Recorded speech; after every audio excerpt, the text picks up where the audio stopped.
Nous sommes entrés en carême depuis quelques jours déjà.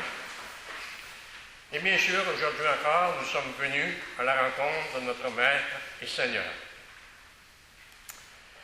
L'Évangile d'aujourd'hui m'apporte beaucoup à réfléchir. Et nous allons réfléchir ensemble pendant quelques instants sur ce que Jésus a vécu avec les apôtres sur la montagne.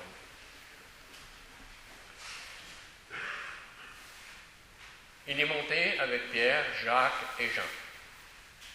Jésus est transfiguré. Il devient rayonnant.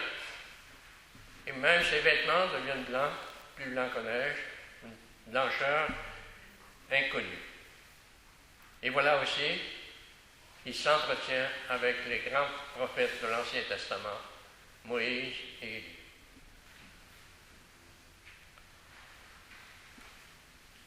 Et voilà que Pierre, comme il est dit, il ne savait trop quoi dire. Seigneur, nous allons bâtir 3 tentes. Une pour toi, une pour Moïse et une pour Élie. Il ne faut pas oublier qu'ils sont sur la montagne. D'accord? Qu'est-ce qu'on peut comprendre de cela? C'est qu'il était transformé. Il était complètement bouleversé par cette présence de Jésus. Et je pense, pour comprendre un peu ce message qu'il veut nous donner aujourd'hui dans ce texte, il faut entrer dans les personnages de Pierre, Jacques et Jean.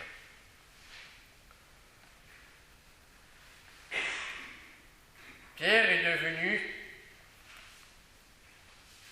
tellement comblé de joie qu'il ne savait quoi dire.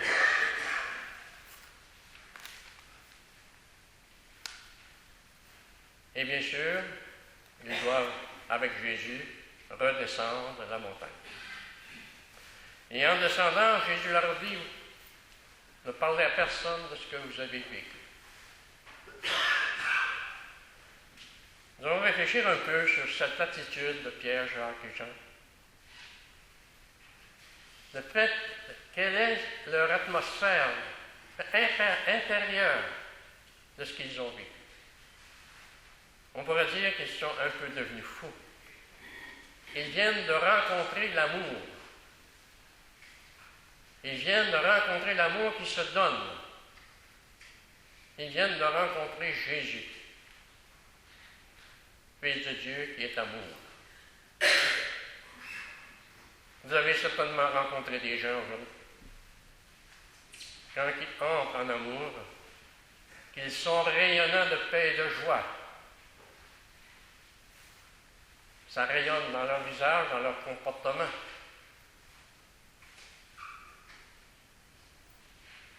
Notre réflexion, on dit, mais ils vont s'épouser s'ils peuvent. Tellement, cette paix et cette joie qu'ils partagent ensemble, ils veulent continuer à la partager le restant de leur vie. Mais il ne faut pas oublier que l'amour vient de Dieu. Et nous avons vu ensemble, ce dernier dimanche, que Dieu est vérité. Donc l'amour doit être aussi véritable pour exploser, faire exploser des moments aussi intenses de joie et de paix.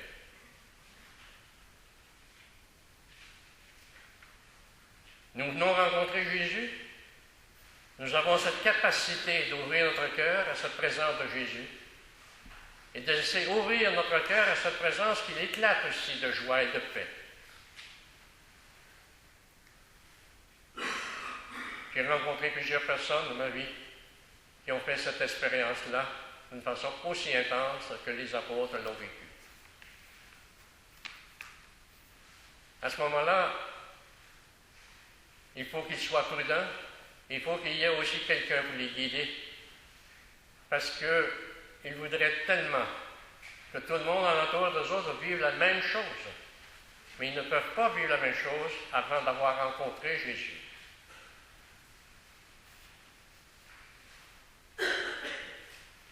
Jésus est présent à chacun d'entre nous. Il nous appartient d'ouvrir notre cœur. Et la meilleure façon d'ouvrir notre cœur, prendre conscience qu'on est pécheur. Et ça, ce n'est pas facile.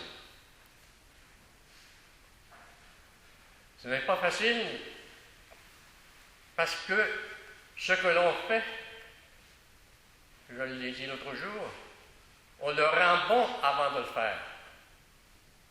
Au moins pour soi-même. Et Jésus nous laisse faire, même s'il nous guide le chemin, de prendre un autre chemin que cela, une autre orientation. L'amour ne peut pas être faux. Le véritable amour, il faut qu'il soit vrai pour porter des fruits.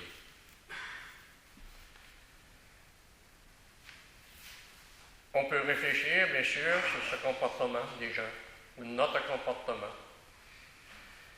Mais j'ai vu dans le bulletin, votre bulletin paroissial de cette semaine, cette phrase, « Dieu continue à se révéler.